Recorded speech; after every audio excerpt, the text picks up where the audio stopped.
Right now, as I speak, millions and millions of drivers are saving money on their car insurance with GEICO.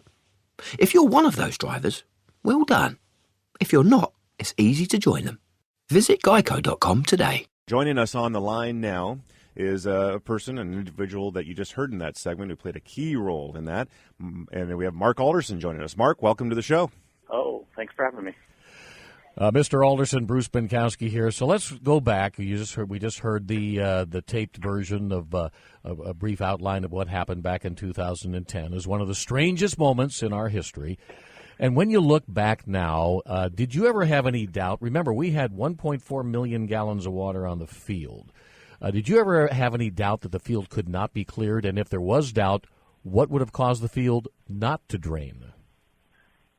Well, I never really had any doubt that the field could be cleared. The only doubt I had was on such absolute short notice with so much flooding around whether we would be able to get our hands on the appropriate pumps or not.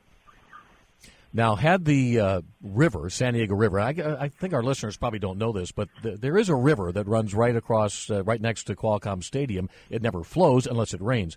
Had the river not receded, what would have happened to the water in the stadium?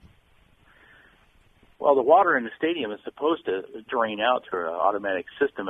If the water had not receded, it couldn't have drained out at all. And I'm not sure that we would have been able to have pumped it out because I think it would have flowed back in as fast as we would have been able to pump it out. Did it surprise you that the condition of the field the next morning after the water had all drained out, did it surprise you how good a condition the field was? Because we thought it would be kind of slushy and mushy. It was very surprising after having, there was 18 inches of water over the field in places, and we really thought it was going to be soggy. There was some talk from the ground crew that maybe some of the sod would have actually lifted. And when we walked it, it was firm. It was a good playing field. It was quite surprising. It really was. In fact, stadium management told me later that it had already ordered sod for the Holiday Bowl the week after the Poinsettia Bowl back in 2010, and they would have had to actually put the sod on top of the bad field, and who knows how the condition of the field would have been. So we were very, very fortunate.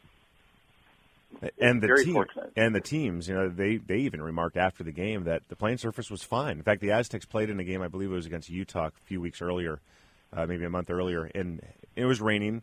They said the field was in worse condition for that game than it was for the flood game. Actually, I remember that game, and the field was in tough shape because it was pouring rain during that particular game, and then we had all of our rain. I think the strangest moment for me that happened on that, and we're speaking with Mark Alderson, San Diego Bowl Game Association volunteer who was the brains behind getting our field cleared back in 2010, as we're talking about strangest moments in our bowl game's history when the stadium was literally flooded on the field 12 hours before kickoff.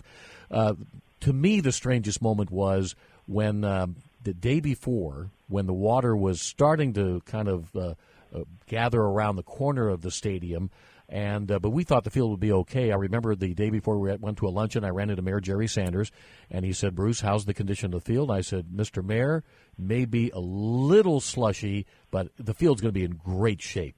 When we got back from the luncheon, if you remember, Mark, the field was completely covered with water. Yeah, and in fact, if you'll remember, I turned my phone off for about an hour and a half during the luncheon. When I turned it back on, there were 44 voicemail messages there, and they were all from media. In fact, many from the station that we are in right now.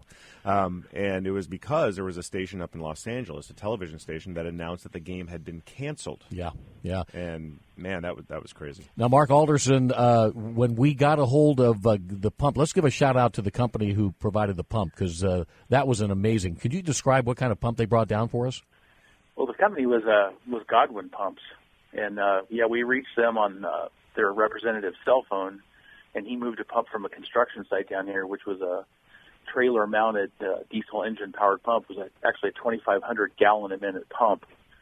That was the first pump that was here. And then they also brought in a couple other pumps to assist. There was a 1,500-gallon-a-minute, a couple 500-gallon-a-minute pumps that they had brought in. So basically, we were looking at being able to pump about 5,000 gallons a minute out of the stadium.